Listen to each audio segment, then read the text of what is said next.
I like the building. I like the area. You right next to Central Park. You got the trains right there a block away.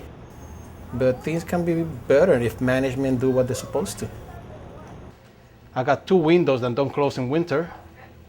Winter is approaching and now I have a baby, so that gives me another headache. Rents are very expensive in New York, and this is a rent stabilized building, so I don't have the means, even if I wanted to move away. Look, the sheetrock about to fall down. I got kids, you know? And then this one right here, you getting. See, it's raining right now, see what I mean? And I showed management that, and they said that they're supposed to come buff my floors and do this and do that. I haven't yet to see any results.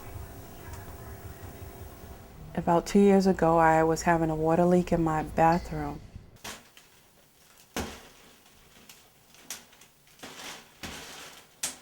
It looked like a waterfall.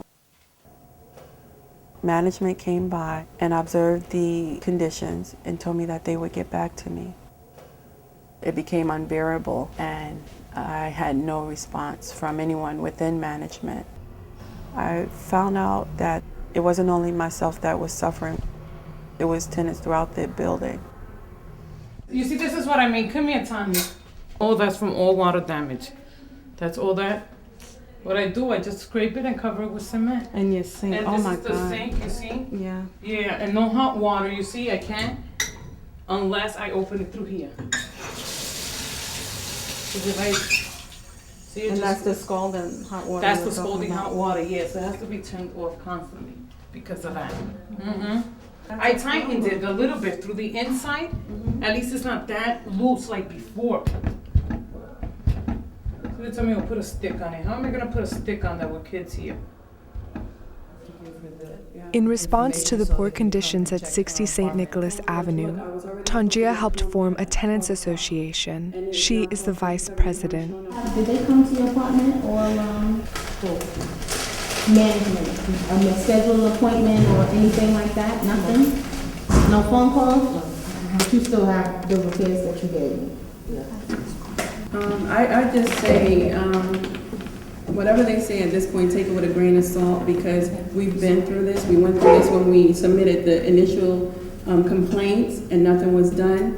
One of the problems is management for this building changes like every 2 months. Every time they brought a supervisor to take care of this building, he was gone a month later. What I do is I measure a stick that holds the window up, and then you just put a plastic around it and tape it down throughout the whole winter. If it's very, very cold, I have an extra mattress that I throw here in the living room because the room gets real cold, and we only have 2 bedrooms. So we sleep here, living room. This is from the Batman. Last year, I think it was the worst. He was sick. He missed at least 20-something days of school with asthma. Raymond and 2 of his 4 sons have asthma. They keep their apartment very clean because dust is an asthma trigger. The cold air in their apartment is also a trigger, but one they cannot control. My son Reynaldi, he's 16 years old. His mom, I think, gets the worst asthma. You can imagine a coffee straw and how skinny it is. That's how it is to breathe through one of those, and you feel like you're about to suffocate. He has the app there. He has the pump. I have a asthma machine in here just in case we have to use it. You use this to turn it on if it was plugged, and you would inhale. So you have to inhale until the medicine is gone. High turnover for supervisors is one problem tenants say have led to the poor conditions, along with Band-Aid repairs, merely covering bigger problems. All they try to do is do the putty thing. It doesn't work. I needed a new sink. They told my husband that we have to pay for it. He said, no, we don't.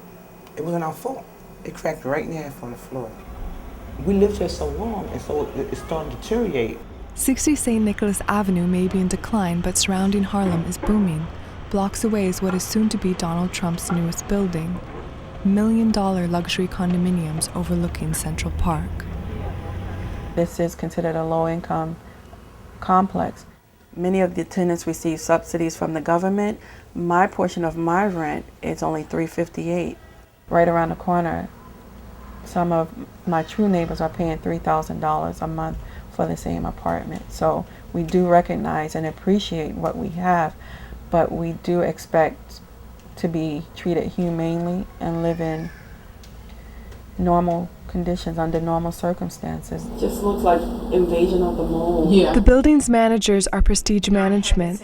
The owners are the Freedom Associates, a branch of Harlem Congregations for Community Improvement, made up of 90 religious organizations. And that's what I'm saying. So you have everyone that complains about the water, right? HCCI's president, Lucille McEwen, asked the staff of Prestige and HCCI to not be a part of this film. You're like brushing your teeth, and you hear like shh, but you don't see anything. You don't see it, so you think you're hallucinating. And right, so you're like, well, where's that coming from? And then you turn off everything, Right. and you still hear it going shh down. Housing conditions are a function of the cash flow of the building.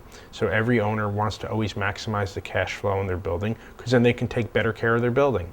Frank Ricci of the RSA, an owners group, believes in a strong housing code but understands why some owners might have trouble maintaining it. If you have a low-income building and your fuel bill has just gone up, your taxes have doubled, and your rents have only increased 3 or 4% a year, it's virtually impossible for many owners to keep up. In a rent-stabilized building such as 60 St. Nicholas Avenue, rent can be increased to market rate once a tenant moves out. Housing Policy Director Dave Hansel believes this can cause some landlords to neglect repairs. So if you don't repair violations, if you keep your property in a worse condition, a tenant could, just get to the point where they're fed up and they look for housing elsewhere. At 60 St. Nicholas Avenue, tenants do not want to leave, and many have contacted the city agency responsible for ensuring safe and clean housing, the Department of Housing Preservation and Development, HPD. I've been learning a lot as I've been going along the past 2 years now, and I call it HPD.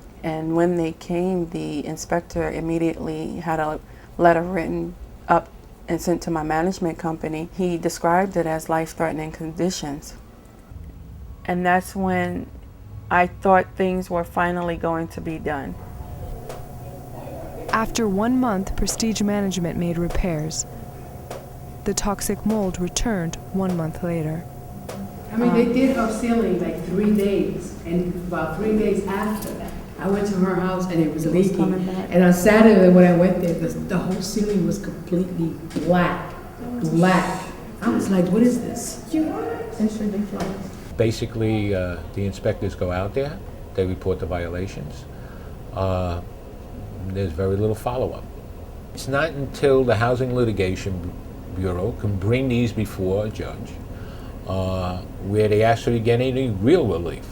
There's 2.8 million outstanding violations on the books, so a large majority of those never get fixed. Dave Hansel believes that code enforcement is dangerously relaxed. Although New York state law mandates that violations be repaired within certain time constraints, penalties for failing to do so are not strong deterrents. HPD could issue violations, but those violations aren't tied directly to a fine.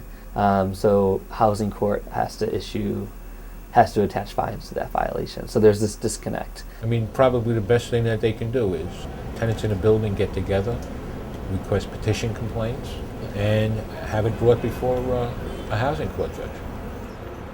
I'm normally a shy person, but it's difficult to be shy knowing that such a travesty has taken place in the heart of Harlem. Tangia gathered petition complaints to distribute to the tenants in her building. But you're showing that it's not just me, and that's why I said everyone has to speak up, because right now management thinks it's me.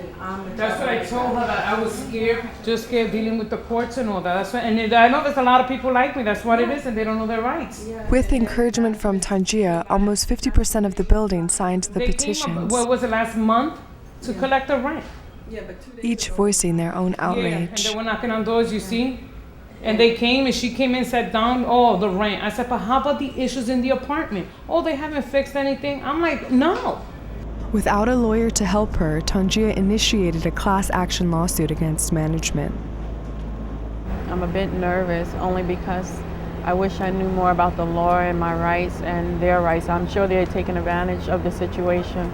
We're letting them know that our dollars are worth something. We do deserve the right to live in decent and affordable housing. Although Tangia holds the keys to her Harlem apartment, she refuses to live there until the mold is removed. She has relocated with her sons to Brooklyn, an hour and a half away from the apartment and from her boys' school. The family wakes at 4:30 in the morning to arrive at school on time. I know there's a dispute going on as to whether or not this mold is actually toxic to the extent that it can cause poor health conditions, but I'm a witness. I've never had a respiratory ailment. I've never had difficulty breathing. Tangia also believes exposure to the mold caused the rashes, dizzy spells, and headaches that she and her boys suffered from while in Harlem. I'm subletting another apartment, but I feel homeless, and most of my money goes into commuting back and forth. I also pay twice the amount of rent, but it's worth it to be in safe surroundings.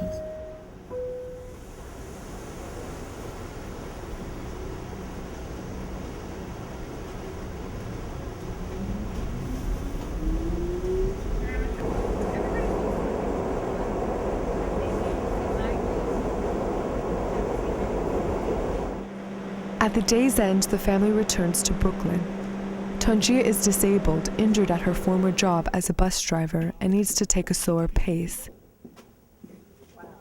Home is the apartment of one of Tangia's friends. Their stay and the court cases have lasted longer than expected. 11, 12, 13, 14, 15, 16. The living room is also my bedroom, and I don't want to make anyone uncomfortable. And I don't want to feel uncomfortable, so there are times where we just stay outside a little longer, or visit friends, or go to the library. We've been going to the movies a bit more. Last week, one of my friends was with us, and she was laughing because the first thing I did once I got in the movie theater was go to sleep. 15, 14, 14, 13, 12, 11, 9. 11, 9. 11, 10. In Harlem, Tangia has a queen-size bed. Her boys have their own beds too. They have clothes, movies, and shoes. All of this stuff I cannot take with me. The last time they came in, no one covered my items. My items are contaminated. And it's not just happening to me, it's happening to other tenants as well. I found out that a tenant on the first floor, she's 2 floors under me, and she has the same black mold. It was black. All of this was like dark black. And first when I called up about it, they told me to wash the walls with bleach. I washed the walls with bleach, then I found that I wasn't supposed to touch the mold. Prestige Management placed layers of sheetrock over the mold, but mold thrives on sheetrock. It's coming back now, and it was back over here, but I was afraid that it would get so black again that my kids would get sick. So what I did again was take the bleach again and just spray it down, even though I know you're not supposed to move it. The HCCI has taken their own legislative measure against Tangia because she has not paid rent for over a year. That's their personal action because I'm not paying rent, I'm withholding it, but I'm withholding it due to the conditions I've had in my apartment for the past 2 years. HCCI believes Tangia is using the mold as an excuse to not pay rent. They claim that she is denying management access into the apartment. Since the court cases began, Tangia has fought for a third party to come in and properly remediate the mold. 8 months after first contacting HPD, a judge appointed a mold removal company to clean Tangia's apartment. The company first closed off the area with 3 layers of plastic hanging over the surrounding doorways and even the electrical outlets. They dressed head to toe in protective gear, using bodysuits, masks, and gloves. An air pump brought fresh air into a toxic environment.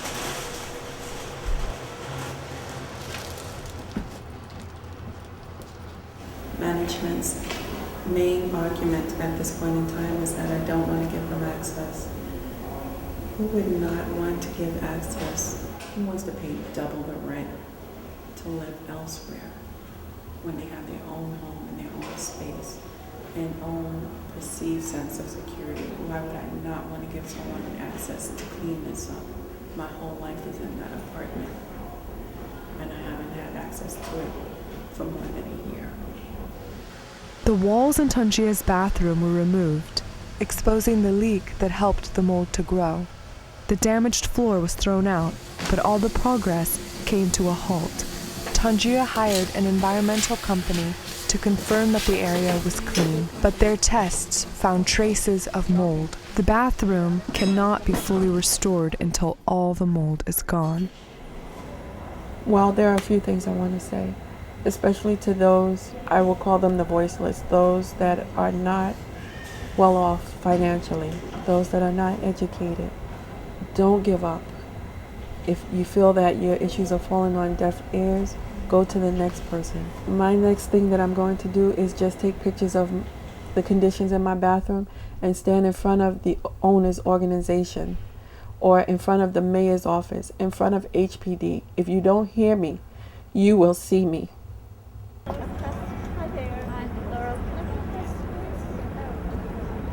The public advocate for the City of New York, Betsy Godbem, held a press conference on the risks of mold and relaxed code enforcement, urging stricter penalties and an updated housing maintenance code.